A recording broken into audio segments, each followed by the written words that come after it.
దేవునికి స్తోత్రములు. ప్రభు పేరట ఈ కార్యక్రమం వీక్షిస్తున్న ప్రియ దేవుని జనాంగమా, మీ అందరికీ నా హృదయపూర్వక శుభవందనాలు తెలియపరచుకుంటూ ఉన్నా. ఈరోజు 119వ ఎపిసోడ్కి వచ్చాం. సబ్జెక్ట్ సృష్టికర్త. ఇది ప్రవచన్ టీవీ గుడివాడ. ఈ సృష్టికర్త సబ్జెక్ట్లో మరి ఇంతవరకు మనం చెప్పుకుంటున్నాం ఏంటంటే, భవిష్యత్తు గురించి చూపిస్తున్నాడు దేవుడు. నాకు అనేక దర్శనాలు చూపించాడు, 39 దర్శనాలు చూపించాడు అని చెప్పాను. అందులో 24 దర్శనాలు కవర్ అయిపోయినాయి. ఇప్పుడు 25వ దర్శనానికి వెళ్ళబోతున్నాం.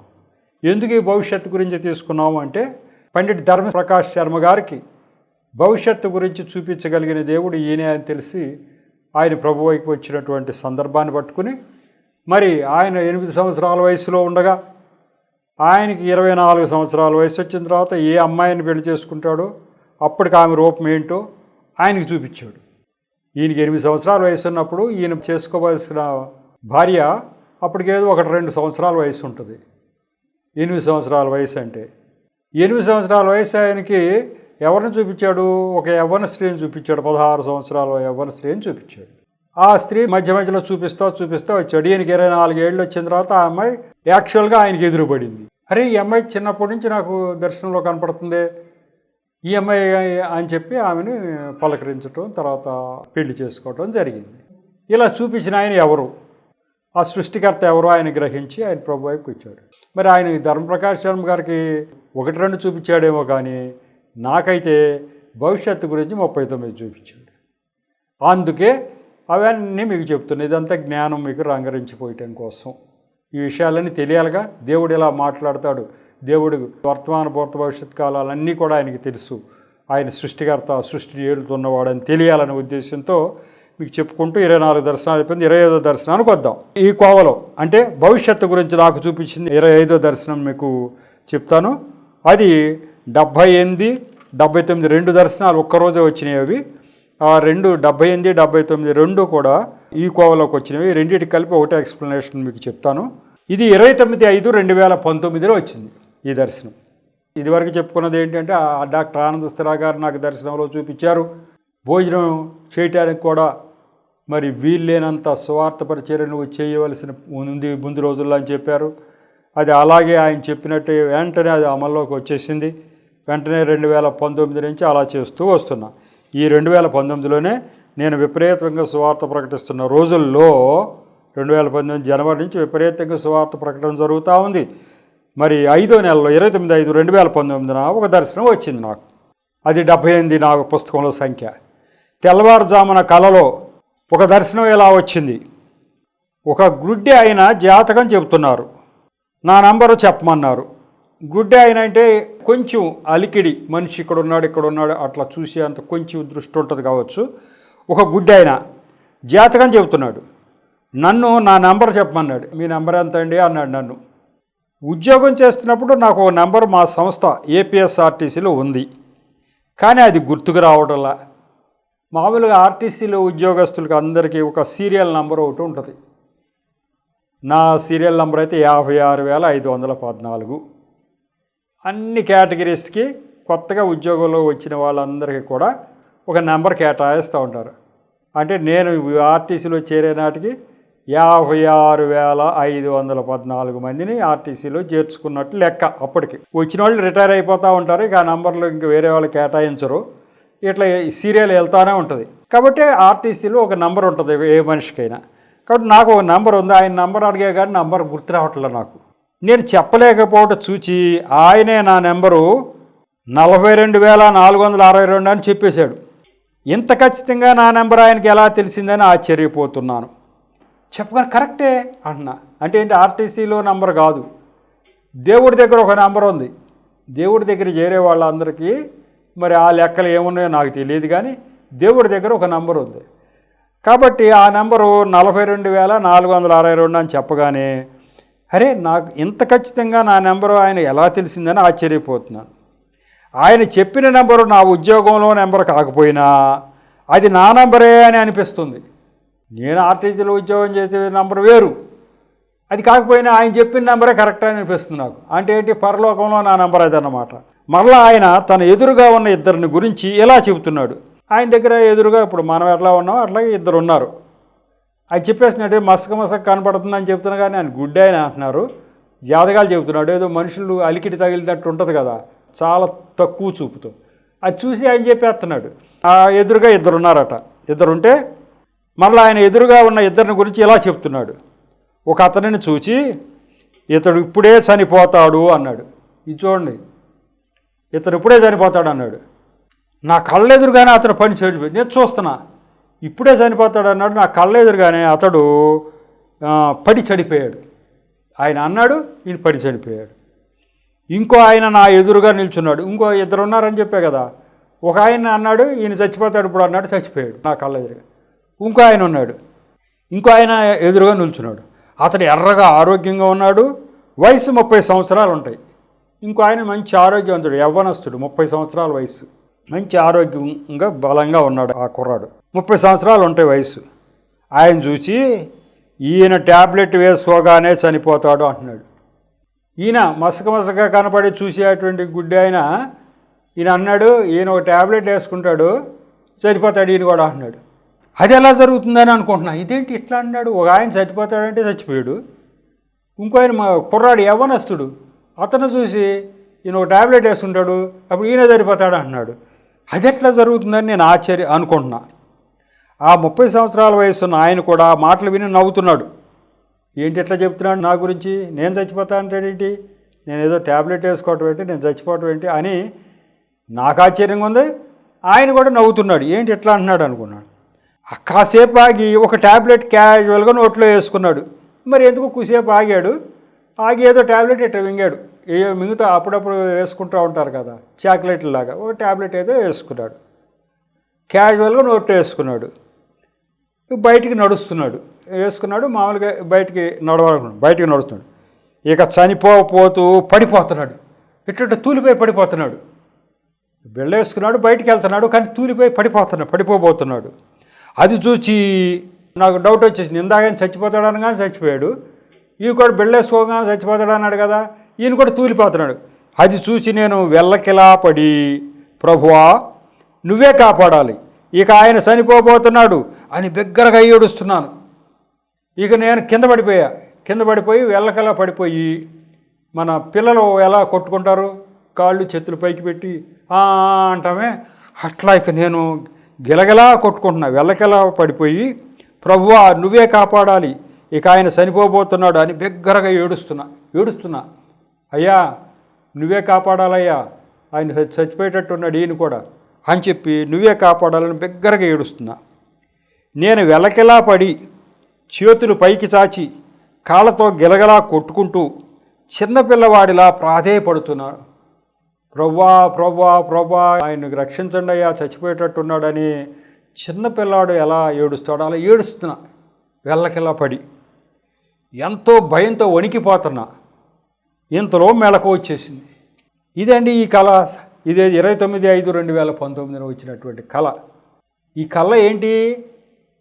ఒక గుడ్డి ఆయన అంటున్నారు, జాతకాలు చెప్తున్నాడు అంటున్నాడు. ఆయన కొంచెం మనుషులు కనబడకపోతే చెప్పలేడుగా, ఇదిగో ఈయన చచ్చిపోతాడు, ఇదిగో ఈయన బిళ్ళ వేసుకుంటే చచ్చిపోతాడు అన్నాడు అంటే కొద్దిగా కనబడుతుంది కదా. దానికి అప్పుడు నేను రాసుకున్న ఎక్స్ప్లెనేషన్ ఏంటంటే, ఈ కళ ద్వారా మనం నిమిత్త మాత్రులమైనని, అంతా ఆయన నిర్ణయించిన ప్రకారం ఎవరు ఎప్పుడు చనిపోవాలో ఆయన మాట ప్రకారం జరుగుతుందని, మనలో ప్రతి ఒక్కరికి ఆయన ఒక నెంబర్ ఇచ్చి ఉంచుతారని నేను గ్రహించేటట్లు దేవుడు చేశాడని రాసుకున్నా. ఇప్పుడు ఆ గుడ్డి ఆయన జాతకం చెప్తున్న ఆయన ఎవరు? దేవుడు అనమాట, సృష్టికర్త అనమాట.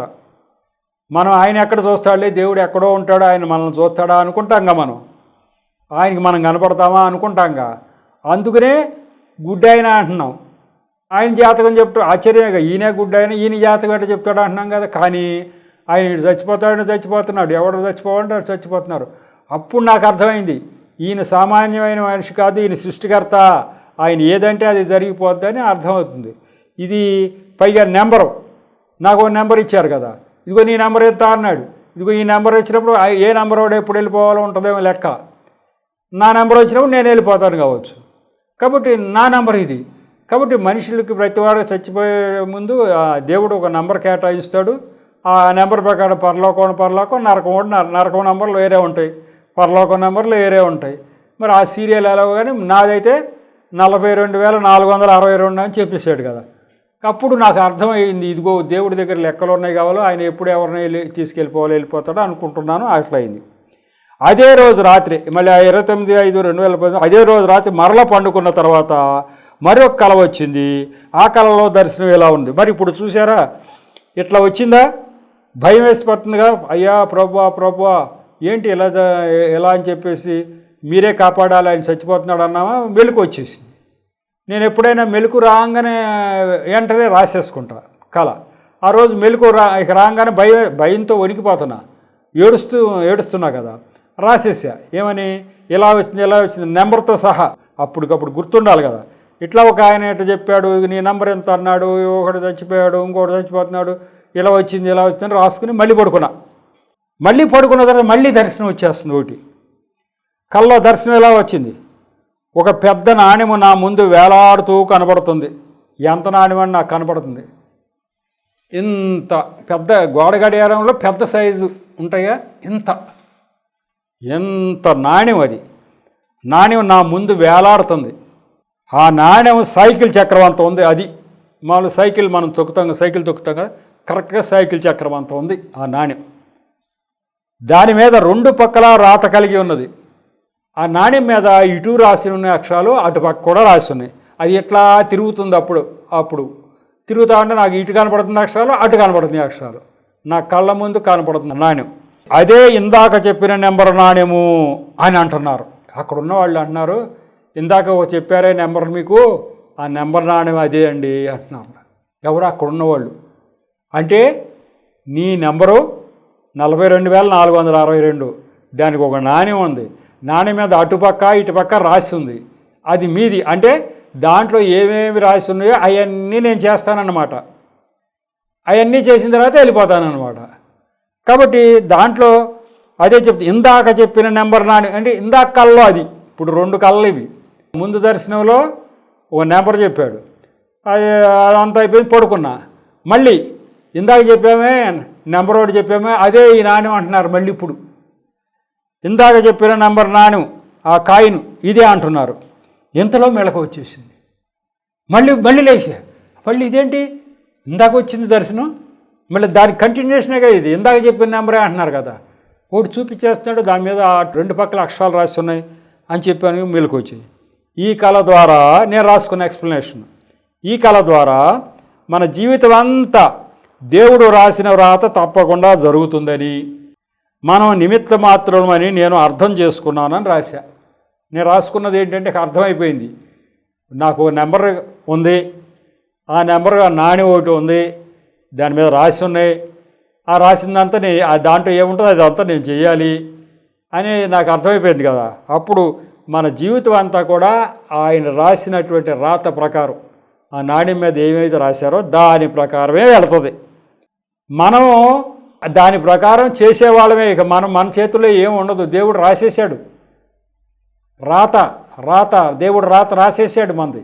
ఆ రాత ప్రకారమే మన జీవితం వెళ్తుంది తప్ప మనం నిమిత్త మాత్రమే. దేవుడు మనకి ఈ పని అప్పచెప్పాడు, ఆ పని మనం చేసుకుంటే వెళ్ళిపోతాం. మనంతటా మనం ఏం చెయ్యం. దేవుడే ఆ రాత రాశాడు, ఆ రాత ప్రకారం మన జీవితాలు వెళ్తాయని నేను అర్థం చేసుకోవడం జరిగింది. అసలు కథ ఏంటయ్యా అంటే, ఈ 2 దర్శనాలకి కరోనాకి లింక్ ఉంది. ఎట్లా లింక్ ఉంది అంటే, ఒకటి నాకు అర్థమయ్యి చేశాడు. ఇదిగో అబ్బాయి, ప్రతి మనిషికి నేను ఒక నెంబరు కేటాయిస్తా, ఆ ప్రతి మనిషికి ఏమిటంటే వాడు రాతనే రాసేస్తా అనేది తేల్చాడు. కానీ ఇప్పుడు ఏం చూపించాడు? మీరేమనుకుంటున్నారు? దేవుడు ఎక్కడో ఉన్నాడు చూస్తాడా అనుకుంటున్నారు, గుడ్డి ఆయన అనుకుంటున్నారేమో మీరు. ఇదిగో నేను చెప్తే జరిగిపోతుంది చూడండి అని చూపిస్తున్నాడు. ఏం చూపిస్తున్నాడు? ఈయన ఇప్పుడు చచ్చిపోతాడు అన్నాడు. నా కళ్ళ ముందే జరిగిపోయింది. మరి డాక్టర్లు వైద్యం ఇదంతా ఉందిగా, ఆయన బతికించాలా, ఈయన బతికించాలా, డబ్బు ఉన్నవాడు ఏదన్నా వస్తే డాక్టర్లు బతికిస్తాడు, ఐదోది అని అంటారు కదా. ఎవరి చేతిలో ఉంది బతికించడం అనేది? నో, ఎవరి చేతిలో లేదు. సృష్టికర్త ఈయన చచ్చిపోతాడంటే చచ్చిపోవాల్సిందే, ఎవడు బ్రతికించలేరు. వీడు చచ్చిపోతాడంటే చచ్చిపోయాడు. ఇంకా ఆయన బెళ్ళేసుకోగానే చచ్చిపోతాడు, చాలా ఆరోగ్యంగా ఉన్నాడు. వాడు కూడా పడిపోతున్నాడు. ఇక చచ్చిపోయినట్టే. ఇక నేను కొట్టుకుంటున్నా, అయ్యా ఇక మా చేతిలో ఏమి లేదు, మీరే రక్షించాలి తండ్రి అంటున్నా. అంటే అర్థం ఏంటంటే, రాబోయే అతి త్వరలో రాబోయే కాలంలో మనుషులు ఎలా చచ్చిపోతారు అన్నాడు దేవుడు. దేవుడు ఎప్పుడో రాసి పెట్టేశాడు ఎవరు చచ్చిపోతారో, ఎన్ని లక్షల మంది చచ్చిపోతారు కరోనాలో. దేవుడి దగ్గర లెక్కలు ఉన్నాయి, దాని ప్రకారం అయిపోద్ది. కొంతమంది వైద్యం చేయించుకోకుండానే చచ్చిపోతారు, కొంతమంది వైద్యం చేసిన తర్వాత చచ్చిపోతారు. అంతే కదా, కరోనా వచ్చింది, వైద్యం దాకా వెళ్ళకుండానే చచ్చిపోయారు ఎక్కడికక్కడ జనం. కొంతమంది వైద్యం దాకే వెళ్ళారు, హాస్పిటల్లోకి వెళ్ళి చచ్చిపోయారు కొంతమంది. మరి వైద్యం చేసిన తర్వాత మరి కొంతమంది బతుకుతారు కదంటే, బతికేవాడు బతుకుతాడు, పోయేవాడు. దేవుడు ఎవరు చచ్చిపోతాడని రాసి పెట్టుంటే వాళ్ళు చదువుతారు. ఎవరు చచ్చిపోతారని రాసి పెట్టుంటే కరోనా సోకిన వల్ల చచ్చిపోలా. కారణం, కరోనా సోకిన వాళ్ళల్లో ఎవడు చచ్చిపోతాడని రాశాడో దేవుడు, వాళ్ళు చచ్చిపోయారు. మళ్ళీ ఎవరు కోలుకుంటారు అని దేవుడి దగ్గర లెక్కలు ఉన్నాయి కదా, రాసి ఉంటాడు. వీడు కోలుకుంటాడు కరోనా నుంచి, కోలుకుంటాడు కావచ్చు. కాబట్టి చచ్చిపోవటం అనేది ఆయనకి తెలుసు. నిజంగా కూడా ఈ దర్శనం వచ్చే రోజు ఇది మే నెలలో వచ్చింది, 2019. ఎక్కడో చైనాలో అంట అదేదో వచ్చిందంట, కరోనా మనుషులు చచ్చిపోతున్నారంట అనే వార్తలు వస్తున్నాయి. అదేంటి అనుకుంటున్నాం, మనకు ఇండియాకి ఇంకా లేదు, అక్కడెక్కడో విదేశాల్లో అంట అనుకుంటున్నాం.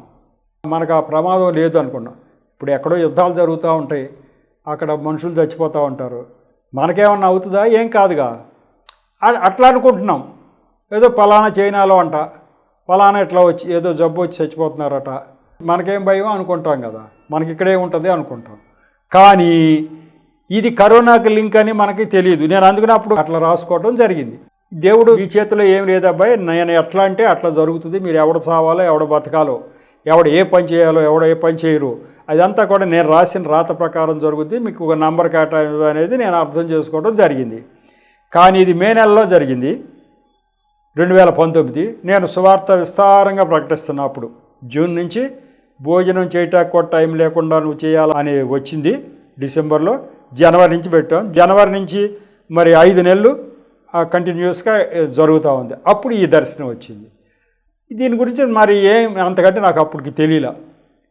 ఇక దరిమిల కరెక్ట్గా మళ్ళీ మార్చి 2020 అంటే దగ్గర దగ్గర ఒక 10 నెలలు ఇలా జరుగుతూ వచ్చింది. అప్పుడు ఇక మాస్కులు పెట్టుకుని, అదే నేను రాజమండ్రిని తిరిగి వస్తుంటే మాస్కులు పెట్టుకుని హైదరాబాద్ నుంచి వచ్చిన బస్సులో దిగుతున్నారు మనుషులు. అంటే హైదరాబాద్ దాకా వచ్చేసింది ఇది. ఇదేంటి మనకు కూడా వస్తుందా ఏంటి అనుకున్నాను నేను. రిటర్న్లో రాజమండ్రిని తిరిగి వస్తూ ఇంటికి వచ్చాను. తెల్లారే పేపర్ల నుంచి వార్తలు, ఇండియాలో ఎంటర్ అయింది, కరోనా ఎంటర్ అయింది, ఆ ఊర్లో ఎంతమంది చచ్చిపోయారు, ఈ ఊర్లో ఎంతమంది చచ్చిపోయారు అని వచ్చేస్తుంది. ఇక నా సువార్త కూడా అక్కడికి ఆగిపోయింది. భీమవరం వెళ్ళవలసిన ప్రోగ్రాం వాళ్ళు ఫోన్ చేశారు, అయ్యా ఏదో కరోనా అంట వస్తుందంట, మీరు రావద్దు, అవుట్. ఇక ప్రభుత్వం అన్ని యంత్రాంగం వచ్చేసింది, ఎవరు ఇళ్ళు కదిలే పని లేదు, ఎక్కడెక్కడ ఉండిపోండి ఇళ్లలో, ఇలా వచ్చేస్తుంది అలా వచ్చేస్తుంది, ఇంతమంది చచ్చిపోయారు అంతమంది చచ్చిపోయారు. ఈ చచ్చిపోతున్నప్పుడు అప్పుడు స్ట్రైక్ అయింది ఈ దర్శనం గురించి నాకు.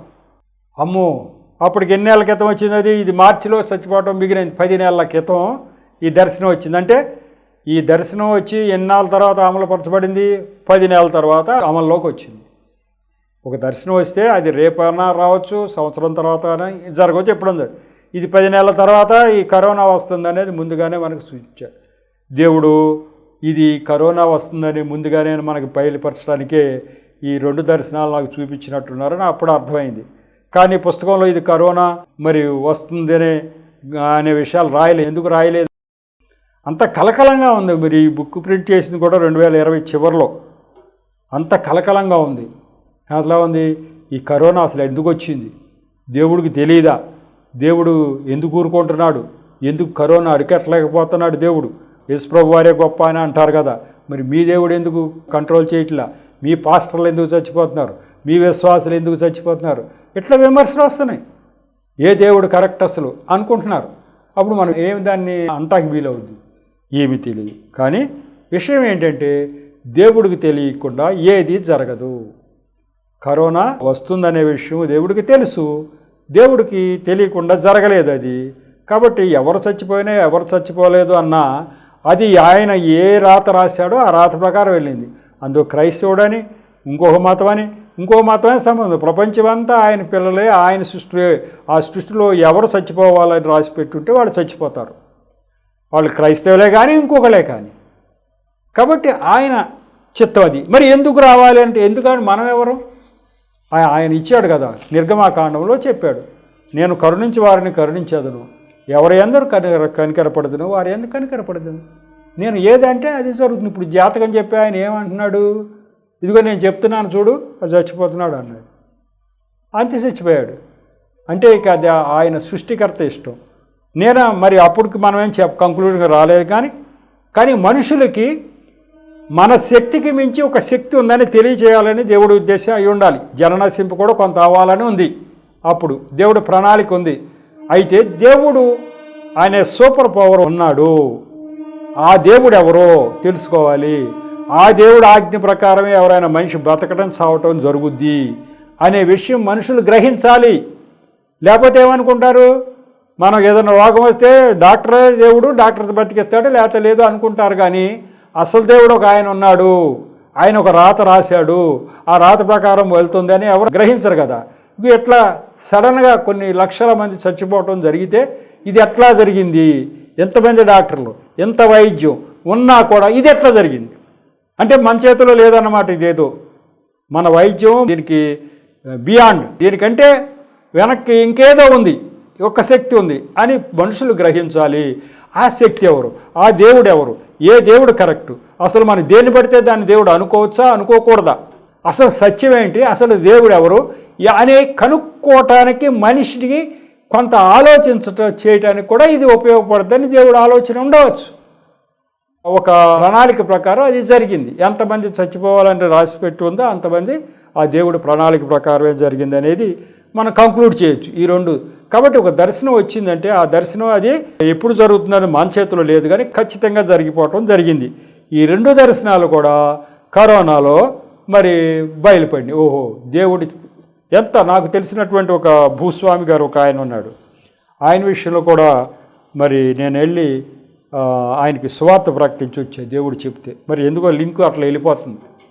కరోనాలో ఒక ఆయన్ని చూపించి నాకు ఈయనకి వెళ్ళి సువార్త ప్రకటించి రావాయా అని చెప్పాడు దేవుడు. నేను అనుకుంటుండగా మళ్ళీ వచ్చేసింది, అంటే వెళ్ళిపోవాలని. అంటే నేను వెళదాం అనుకున్నప్పుడు ఫస్ట్ వేవ్ వచ్చేసింది, మరి వేవ్లో ఉండగా వెళ్తాం అనుకున్నా, మళ్ళీ వచ్చేసింది. ఇది సెకండ్ వేవ్ ఇంకా రాలా, మళ్ళీ వచ్చేసింది దర్శనం. ఇంకా నేను వెళ్ళా, ఇదేంటి ఒక ఆయనకి సువార్త ప్రకటించమని దేవుడు చూపించాడని చెప్పి నేను వెళ్ళిపోయి మాస్క్ అవి కట్టుకుని వెళ్ళిపోయి వెంటనే భయం మనుషులు వెళ్ళట్లా, అప్పుడు బయటికి తిరగట్లా, వెళ్ళి ఇలా సువార్త ప్రకటించమన్నారండి మీకు అని చెప్పాను. ఏ దేవుడైనా ఒకటి అని కొట్టి పారేశాడు ఆయన. ఏమో నాకు తెలియదు, దేవుడు చూపించాడు మీకు చెప్పమన్నాడు అని చెప్పాను. ఇదిగో నేను రాసిన పుస్తకాన్ని ఒకటి ఇచ్చి వచ్చాను. అంత తేలిక ప్రభువుని వైపు చూడరు కదా, మరి వాళ్ళు చూడలేదు. మళ్ళీ సెకండ్ వేవ్లో ఆయనకి కరోనా రావటం, ఆయన చనిపోవటం కూడా జరిగింది. ఇప్పుడు ఒకవేళ నేను వెళ్ళకపోతే నన్ను పట్టుకునేవాడు దేవుడు, నన్ను పట్టుకునేవాడు. నేను అక్కడికి వెళ్ళినప్పుడే ఫలానా వ్యక్తి మరణించే ముందు నీకు సువార్త ప్రకటించమని చెప్పా, నువ్వు వెళ్ళలేదు, ఆయన నరకానికి వెళ్ళాడు. నువ్వు వెళ్ళి ప్రకటిస్తే ఒకవేళ ప్రభువుని నమ్మినట్లయితే పరలోకానికి వచ్చాడు, దీనికి నువ్వు బాధ్యుడు కాదా అని నన్ను అడిగేవాడే దేవుడు.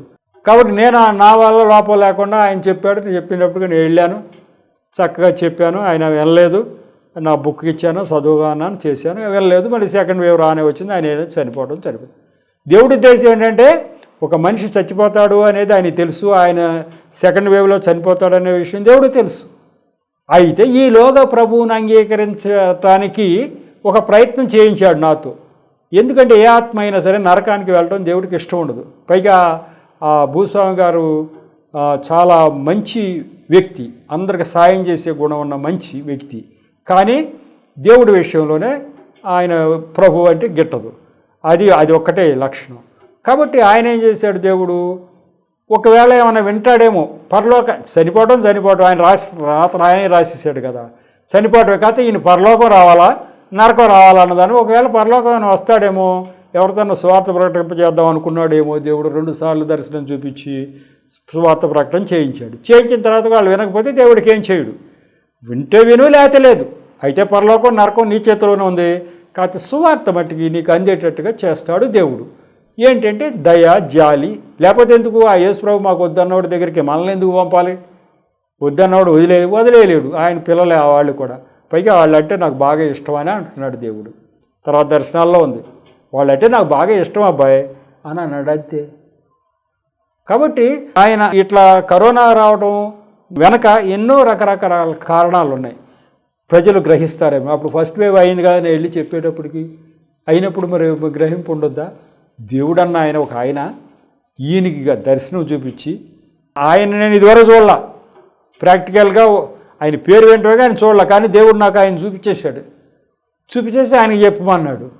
ఇదిగోండి ఇట్లా ఇట్లా దర్శనం వచ్చింది, ఒక రోజు రాత్రి రాసుకున్నాను, మళ్ళీ వచ్చింది, మీకు చెప్పమని చెప్పాడు అని చెప్పాను నేను. ఈ దేవుడు ఎవరు అసలు చెప్పాను నేను, యేసు ప్రభువును నమ్ముకున్న వ్యక్తిని అన్న. మరి ఈ దేవుడికి ఏం పని నాకు చెప్పమంటాం? మరి మన దేవుళ్ళు కూడా దేవుళ్ళు అయితే మరి ఏదన్నా మనకు చేయొచ్చు కదా.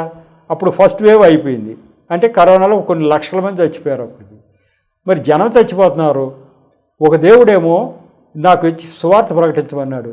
ఇదేదో కొంపదీసి మళ్ళీ నేను కూడా చేస్తానా ఏంటి, సువార్త ప్రకటించమన్నాడు. మరి నేనేమన్నా ప్రభువుని నమ్మితే బ్రతుకుతామా లేకపోతే పరలోకం ఏదన్నా అవుతుంది అని ఆలోచించుకోవాలి కదా. నో, మా దారి మాదే, మీ దారి మీదే అండి, ఏ దేవుడని ఒకటే అన్నారు. మనం ఏం చేయలేము దానికి. కాబట్టి దేవుడు అయితే బాధ్యత తీసుకుని చెప్పిస్తున్నాడు. ఎంత అది బాధ్యత? ఇప్పుడు నాకు రిస్క్ కాదా? కరోనా రోజుల్లో వెళ్ళి సువార్త ప్రకటించడం నాకేమంత పని? గవర్నమెంట్ కూడా ఊరుకోవట్లే, ఎవడన్నా ఎక్కడికైనా వెళ్తుంటే మాస్కులు గీసుకులు కట్టుకుని ఎంతో పగటిపోయింది వెళ్తున్నాం. అంత రిస్క్ మనకెందుకు? ఆ ఎవరో గురించి దేవుడు చెప్పకపోతే, దేవుడు తన బిడ్డల్ని కొంత రిస్క్ అయినా తీసుకోమంటాడు, కానీ ఎదుటి వాడిని రక్షించడానికి ప్రయత్నం చేయమని అంటూ ఉంటాడు. కాబట్టి ఈ దర్శనాలు, ఈ 2 దర్శనాలు కూడా కరోనా గురించే వచ్చినవి. దేవుడి లెక్కల ప్రకారమే జరుగుతుంది ఏదైనా కూడా అనేది నాకు అర్థం అవటం జరిగింది.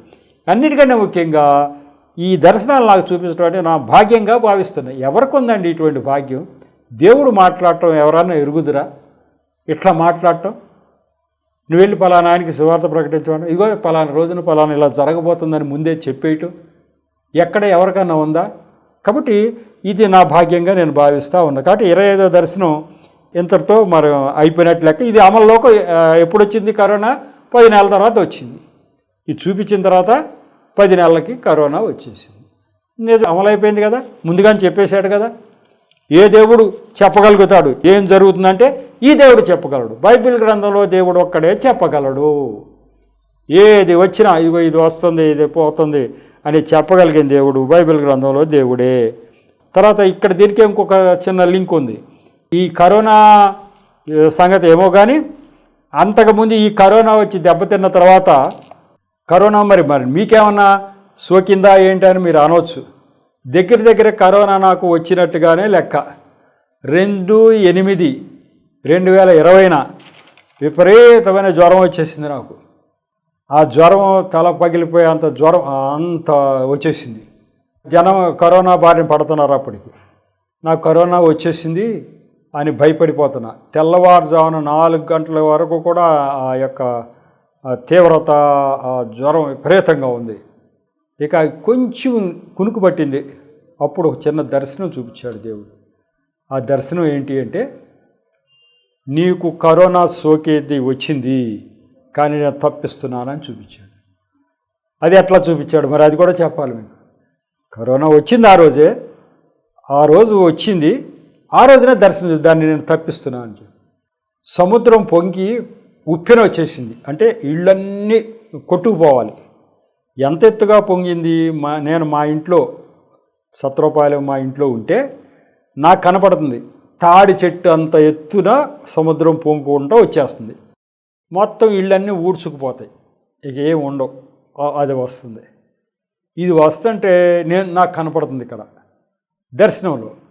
నాకు కనపడి అమ్మో అది ఉప్పెన వచ్చేస్తుంది, ఇళ్ళు మొత్తం వెళ్ళిపోతాయి అని చెప్పి ఏదో ఒక స్తంభం ఉంటే దాన్ని పెట్టి కౌగులించుకుని మరి ఉప్పినలో నేను ఈడ్చుకుపోకుండా ఈ స్తంభాన్ని పట్టుకు బతుకుతామేమో అని చెప్పి స్తంభాన్ని పట్టుకుని అట్లాగే నుంచున్నా. కూసేపటికో కాసేపటికో ఇల్లు మొత్తం వెళ్ళిపోద్ది, ఈ స్తంభం ఏమైనా మిగిలితే స్తంభానికి ఉంటాం మనం అనుకుంటున్నాను నేను. కానీ కూసేపటికి ఏమి అవ్వట్లా. ఏం అవ్వకపోతే ఒక ఆమె వచ్చి అంటుంది, అయ్యా స్తంభం పట్టుకున్నావు కదా, ఇక వదిలేయి, పర్వాలేదులే, ఉప్పిన ఇక రాదులే అంది. ఏమైంది అన్న. ఏమైందంటే ఉప్పిన అంతా పక్క నుంచి వెళ్ళిపోయిందయ్యా, మన ఊరు రాలా అంటుంది ఆమె. పక్క నుంచి వెళ్ళిపోయిందా, మన ఊరు రాలేదా అని చెప్పి ఆ స్తంభం వదిలే. అది ఆ రోజు అంటే వచ్చే కరోనాని దేవుడు నన్ను తప్పించాడు. పొద్దున్నే లేచి ఇలా జ్వరం వచ్చిందని ట్యాబ్లెట్లు వేసుకుని అది టైఫాయిడ్ అని తేల్చారు. కరోనా కాదు, టెస్టులు చేయించా, కరోనా కాదు టైఫాయిడ్ అని తేల్చారు.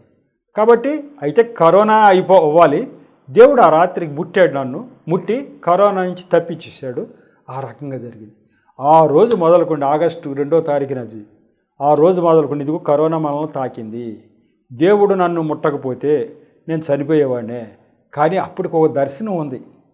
2014లోనే ఏం చూపించాడు దేవుడు? నేను యెషయా కలిసి ఒక బుక్ రాస్తున్నాం, అన్ని చర్చిల్లో పంచుతానని నేను చెప్తున్నట్టు దర్శనం.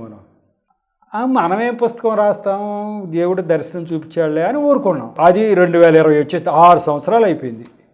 6 సంవత్సరాలు అయిపోయింది పుస్తకం రాయమని చెప్పి రాయిలా నేను.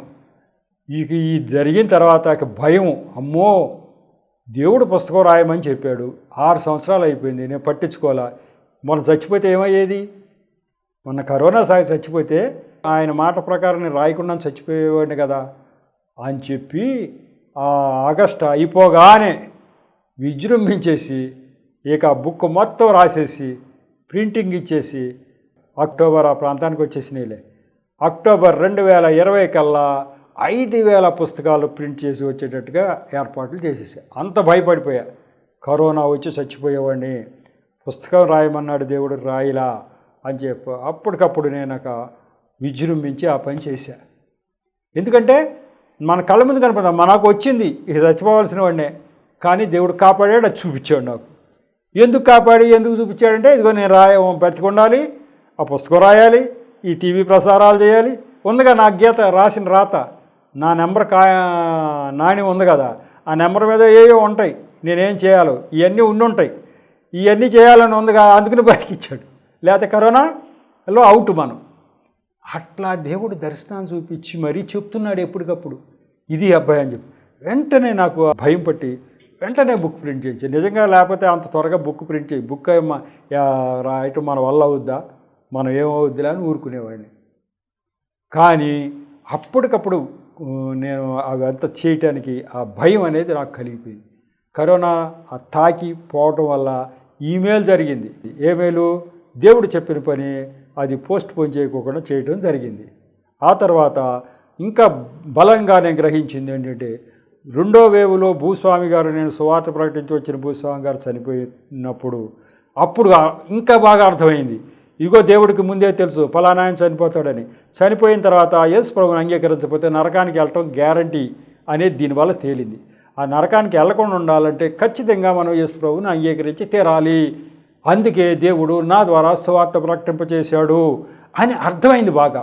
అనేక మందికి చెప్పా ఈ సాక్ష్యం, అనేక మందికి. ఇదిగో మనం చచ్చిపోవటం బ్రతకటం అనేది దేవుడి చేతిలోనే ఉంది, కానీ ఆ నరకము పరలోకం అనేది దేవుడి చేతిలో లేదు, మన చేతిలోనే ఉంది అబ్బాయి. అదే చెప్పా.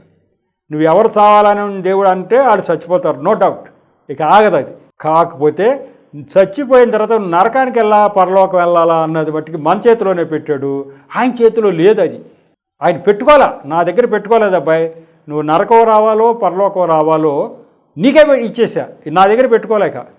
నీ గురించి 100 మంది చెప్పినా కూడా నేను విన్ను. 100 మంది అయ్యా పలానా ఆయన్ని రక్షించు రక్షించు అంటావు అనుకో, అసలు ఆయన నా దగ్గరికి వస్తే తప్ప నువ్వు 100 మంది చెప్పినా ఉపయోగం లేదు. అసలు ఆయనకే బాధ్యత, ఎవరి బాధ్యత వాళ్ళదే. నువ్వు నరకమా పరలోకమా నీ ఇష్టం, స్వార్థ ప్రకటింపజేస్తాడు. అంతేను బలవంతం చేశాడా? ఆయనకి నా ద్వారా స్వార్థ ప్రకటింపజేశాడు, కానీ ఆయన మనసు మార్చేసి ఆయన యేసు ప్రభువుని అంగీకరించాడు దేవుడు అని చేశాడా? చేయలే. అందుకే దేవుడు ఇంటర్ఫియర్ కాడు. అందుకే ఇప్పుడు ఎవరైనా సరే మనం ఎంత చెప్పినా యేసు ప్రభు మాకు వద్దన్న వాళ్ళు దేవుడు ఏమన్నాడు, నీ ఇష్టం, నరకం నువ్వు కోరుకుంటున్నావు, ఓకే, స్వార్థ ప్రకటింపజేస్తాను ఆ బిడ్డలతో, అంతే తప్ప నీ మనసంతా మార్చేసి నిన్ను యేసు ప్రభు వైపు చూచేటట్టుగా నేను చేయను, అంతే. అది దేవుడి నిర్ణయం. కాబట్టి దేవుడు వచ్చి మన మనసులు మార్చేసి దేవుడిని అంగీకరించేట చేయుడు. నువ్వు అంగీకరిస్తావు అంగీకరించకపో నీ ఇష్టమే, దాని ప్రకారం తీసుకెళ్తానని చెప్తున్నాడు. కాబట్టి ఆ పరలోకం నరకం వెళ్ళవలసినటువంటి నిర్ణయం తీసుకోవాల్సింది మనమే తప్ప దేవుడు కాదు అనేది 2 అర్థమైనవి. ఇవే నేను అనేక చోట్ల సాక్ష్యంలో చెప్పాను. ఇదిగో ఈ నిర్ణయం అనేది మన చేతిలోనే ఉంది, మన చేతిలోనే ఉంది. ఎవరు కూడా అశ్రద్ధ చేయవద్దు. అని చెప్పడం అనేక మందికి చెప్పడం జరిగింది. ఈ కోవలో వచ్చిన 25వ దర్శనం అయింది. తర్వాత దర్శనానికి వెళ్ళటం నెక్స్ట్ ఎపిసోడ్కి తీసుకెళ్దాం. ఇప్పుడు ఈ దర్శనం ద్వారా కరోనా విషయంలో దేవుడు చేసినటువంటి ఈ మేలు వల్ల నేను బ్రతికాను.